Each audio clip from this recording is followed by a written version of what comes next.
Baik, terima kasih pemirsa. Masih di Damai Indonesiaku dengan tema yang sangat menarik ini. Bagaimana kita memperkuat akidah kita untuk menangkal segala bentuk fitnah. Masih ada segmen tanya jawab di segmen ini. Dan saya persilakan Fahada Indi yang sudah bersama Jamaah untuk mengajukan pertanyaannya. Silakan Fahada Indi.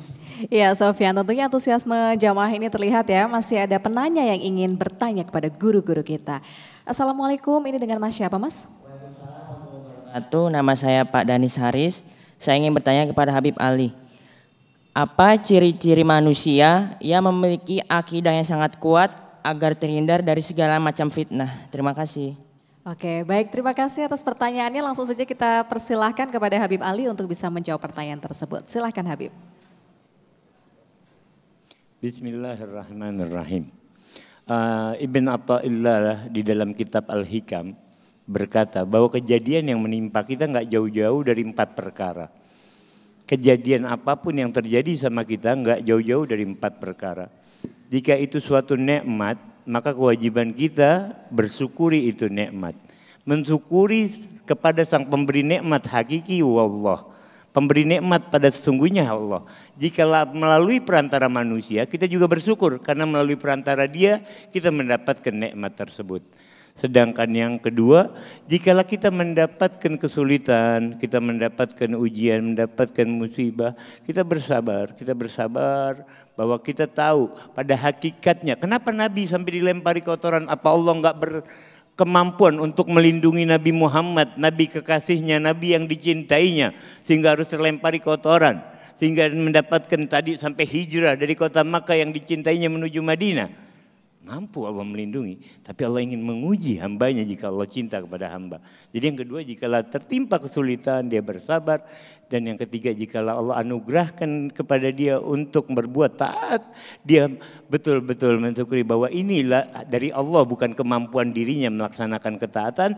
Dan jikalau berbuat kesalahan, segera memohon ampun kepada Allah, kembali menjalankan ibadat, bertaubat dengan sungguh-sungguh dari segala kesalahannya, sehingga betul-betul menjadi hamba Allah yang mendapatkan karunia. Mungkin begitu Ustaz Sofyan. Baik, terima kasih Habib Ali. Sudah standby juga ini, ada jamaah yang sudah siap pertanyaannya. Silakan Fahada ini yang insya Allah nanti akan dijawab oleh guru kita Ustazah Nida dan Kiai Idrus Romli. Silakan. Baik, masih ada satu lagi nih orang penanya yang ingin bertanya. Assalamualaikum, Bapak ini dengan Bapak siapa Pak? Waalaikumsalam, dengan Pak Warsito. Pak Warsito, ingin bertanya soal apa ini Pak? Ya, saya ingin bertanya dengan Habib juga masih. Ya, baik Pak. Assalamualaikum Habib. Dalam Al-Quran, itu Al-Quran yang berbunyi A'udzubillahi minasyaitonirrajim. Bismillahirrahmanirrahim. Ya ayyuhalladzina amanu udkhulu fi silmi kaffah wa la tattabi'u khutuwatis syaiton innahu lakum aduwwum mubin. Masih kepada Ustaz Habib, mohon penjelasan daripada ayat tersebut. Itu dah. Baik, terima kasih. Dan saya serahkan kepada Sofyan nih untuk mempersilahkan guru-guru kita menjawab pertanyaan tersebut. Baik, karena tadi pertanyaan ditujukan ke Habib Ali, mungkin sedikit saja nanti dibagi-bagi Ustazah Nida dan juga, ya Idrus dulu terlebih dahulu. Silakan ya Idrus, silakan. Ya ke ahlinya, silakan.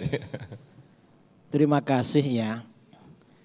Yang dimaksud dengan ayat Al-Quran, udkhulu fis-silmi kafah. Masuklah kalian ke dalam Islam secara kafah. Artinya orang masuk Islam itu harus secara totalitas, secara sempurna, secara keseluruhan. Gak bisa setengah-setengah. Misalnya ibadahnya ikut Islam, tapi kalau jualan gak ikut Islam, itu gak bisa begitu. Atau misalnya ibadahnya ikut Islam, cara beribadah ikut Islam, bersedekah ikut Islam. Nanti kalau ada apa-apa gak Islami, misalnya pakai curang atau apa misalnya, itu gak kafah namanya. Artinya tipu-tipu lah. Jadi orang berislam itu ya gak boleh berislam setengah-setengah, separuh-separuh tuh gak boleh.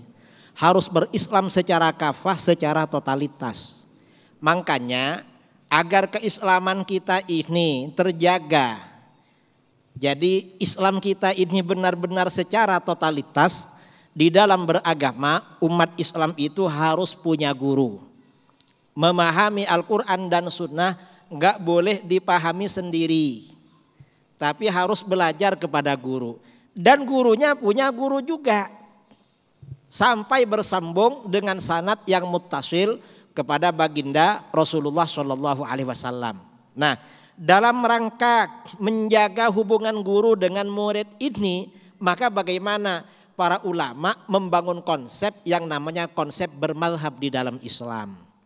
Makanya kalau di dalam fikih ada madhab Hanafi, Maliki, Syafi'i, Hambali. Kita Indonesia Syafi'i. Akidah Asy'ari, Maturidi. Kita Asy'ari. Tasawuf Junaid Al-Baghdadi. Tarekat macam-macam. Ini tujuannya apa? Tujuannya agar kita bisa berislam secara kafah. Karena orang berislam ini butuh tuntunan guru. Agama gak bisa dipahami sendiri.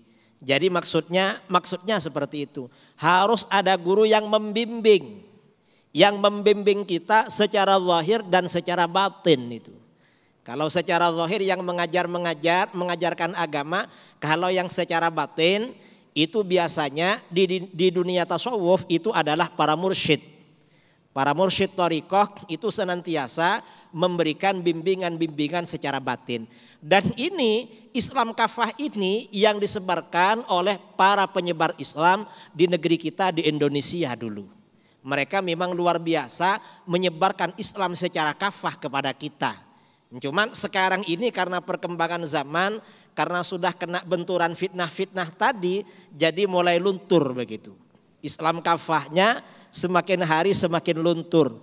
Ya luntur ya kena, ya macam-macam lah, dipengaruhi budaya, dipengaruhi ekonomi, dipengaruhi amplop-amplop nyasar, segala macam itu kan melunturkan Islam kafah semua itu.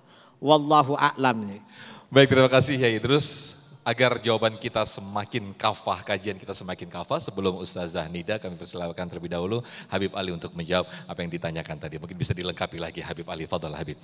Masya Allah, sebenarnya yang disampaikan kayak gitu udah cukup luar biasa ya, tapi bukan menambahkan, mungkin hanya telah betul kita masuk Islam secara total, nggak hanya di dalam ibadah, tapi dalam muamalah, di dalam berhubungan sehari-hari bagaimana kita juga harus Islami. Karena Allah yang menciptakan, kita tahu konsep yang terbaik buat diri kita. Sama pencipta mobil Toyota, itu ada buku panduannya. Dia tahu kapan harus ganti oli, kapan harus diganti mesin ini. Karena dia yang menciptakan. Nah Allah ketika menciptakan kita, Allah turunkan Quran sebagai pedoman kehidupan kita agar kita hidup berjalan sesuai relnya. Jangan, betul kata Kiai tadi, jangan kalau urusan muamalat nggak mau. Urusan pakaian yang perempuan, oh enggak saya nggak mau pakai jilbab, yang penting saya buat baik. Nggak bisa. Jangan pancing orang untuk melakukan kesalahan gitu. Ya mungkin begitu. Ini sama aja dengan tidak mau puasa tapi mau lebarannya gitu ya. Habib Ali. Mungkin sedikit konklusi sekaligus jadi penutup untuk tema besar kita. Ustazah Nida sedikit akan bisa menambahkan Fadhal dengan tema besar kita. Ya, baik. Memahami Islam secara kafah pasti kita memerlukan ilmu, ya. Tadi guru kita Kiai Idrus Romli sudah menjelaskan bagaimana pentingnya kita mendapatkan ilmu agama secara bersanad, bersambung. Sehingga ilmu yang sampai kepada kita adalah ilmu yang hak, ilmu yang benar. Tapi untuk bisa menjalankan syariat agama Islam tidak terbatas pada ilmu aja. Setelah ilmu ada tahapannya, yaitu beramal gitu. Karena ilmu bila amal kasyajari bila tamrin. Ilmu doang banyak gak diamalin, seperti pohon yang gak ada buahnya. Gak akan menghasilkan kemanfaatan apa-apa. Maka ketika kita sudah menerima ilmu ya dari para guru-guru kita yang kita dapat di majlis-majlis ilmu dengan ilmu yang luar biasa, maka ilmu itu gak boleh berhenti sampai di situ. Tapi untuk bisa menjalankan syariat, ilmu yang kita punya kita amalkan sesuai dengan syariat agama. Karena nanti di akhir zaman ketika di hari kiamat yang akan menolong kita ya adalah ilmu yang diamalkan. Jadi ilmu dan amal harus berjalan dengan seimbang. Maka mudah-mudahan kita yang hadir semua di sini bisa menjalankan syariat agama Islam secara sempurna dengan ilmu yang benar, yang baik dan juga dengan pengamalan yang baik sesuai dengan yang diajarkan oleh baginda Rasulullah Sallallahu Alaihi Wasallam. Allahu a'lam. Amin. Baik, terima kasih Ustazah Nida, Kiai Haji Idrus Romli, kemudian juga Habib Ali bin Hussein atas apa yang disampaikan, nasihat dan juga tausiah pada siang hari ini. Semoga kita semua tidak bosan untuk terus bergabung dalam majlis-majlis ilmu atau majlis-majlis taklim untuk terus mengkaji kalamullah dan juga kalam Rasulullah Sallallahu Alaihi Wasallam sehingga bisa memperkuat akidah kita untuk menangkal segala bentuk fitnah. Pemirsa, Dami Indonesia aku akan kembali sesaat lagi. Syukuri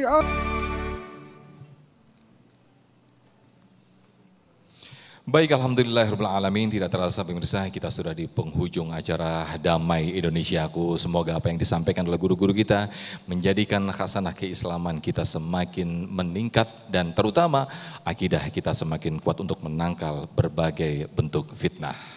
Ya, betul sekali. Dan sebelum kami undur diri, saya juga ingin mengingatkan nih pemirsa yang ada di rumah bahwa seluruh tayangan Damai Indonesiaku berbagai episode ini bisa Anda saksikan kembali di laman www.damaindonesiaku.id. Ya, dan jangan lupa pemirsa, Damai Indonesiaku di sepanjang bulan Ramadan, sebentar lagi bulan Ramadan, tinggal berapa hari ini ya Indi ya. Sepanjang bulan Ramadan pemirsa, untuk Damai Indonesiaku hadir setiap hari pukul 13.00 hingga pukul 14.30 dan di hari Sabtu dan Ahad kita akan hadir lebih awal pukul 12.30. Nah, karena nanti di berikutnya ada program Dai Muda Pilihanku yang akan kami hadirkan langsung. Kami hadirkan untuk live bersama guru-guru kita, bersama para jamaah, bagaimana penampilan mereka untuk bertausiah. Dan akhirnya saya Muhammad Sofyan. Dan saya Fadaidi pamit undur diri. Serta Sarung Wadimor, pendukung acara ini, Sarung Wadimor tentu Sarung kita mengucapkan terima kasih. Wabillahi taufik wal hidayah. Wassalamualaikum warahmatullahi wabarakatuh. Bismillahirrahmanirrahim. Alhamdulillahi rabbil alamin. Hamdan yuwafi na'amahu mazidah.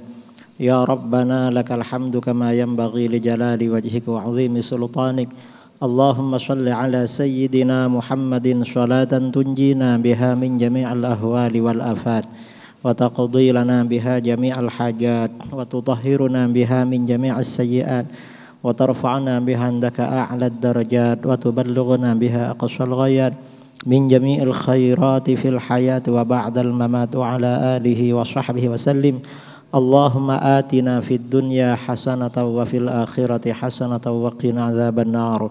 ربنا هب لنا من أزواجنا وذرياتنا قرة أعين واجعلنا للمتقين إماما. اللهم إنا نسألك العافية في الدنيا والآخرة ونسألك العفو والعافية والمعافاة الدائمة في الدين والدنيا والآخرة. اللهم إنا نسألك الهدى والتقى والعفاف والغنى. اللهم انفعنا بما علمتنا وعلمنا ما ينفعنا وارزقنا علما ينفعنا وزدنا علما. اللهم لا تدع لنا ذنبا إلا غفرته ولا هما إلا فرجته ولا مريضا لا شفيته ولا حاجة إلا قضيتها يا أرحم الراحمين. اللهم أحسن عاقبتنا في الأمور كلها وأجرنا من خزي الدنيا وعذاب الآخرة. اللهم زدنا ولا تنقصنا وأكرمنا ولا تهنا وأعطنا ولا تحرمنا وآثرنا ولا تؤثر علينا وأرضنا وارض عنا. اللهم اكفنا بحلالك عن حرامك وأغننا بفضلك عمن سواك. اللهم اغفر لنا ذنوبنا ولوالدنا ومشايخنا وذوي الحقوق علينا ولجميع المؤمنين والمؤمنات والمسلمين والمسلمات الأحياء منهم والأموات. وصلى الله على سيدنا محمد وعلى آله الحمد لله رب العالمين.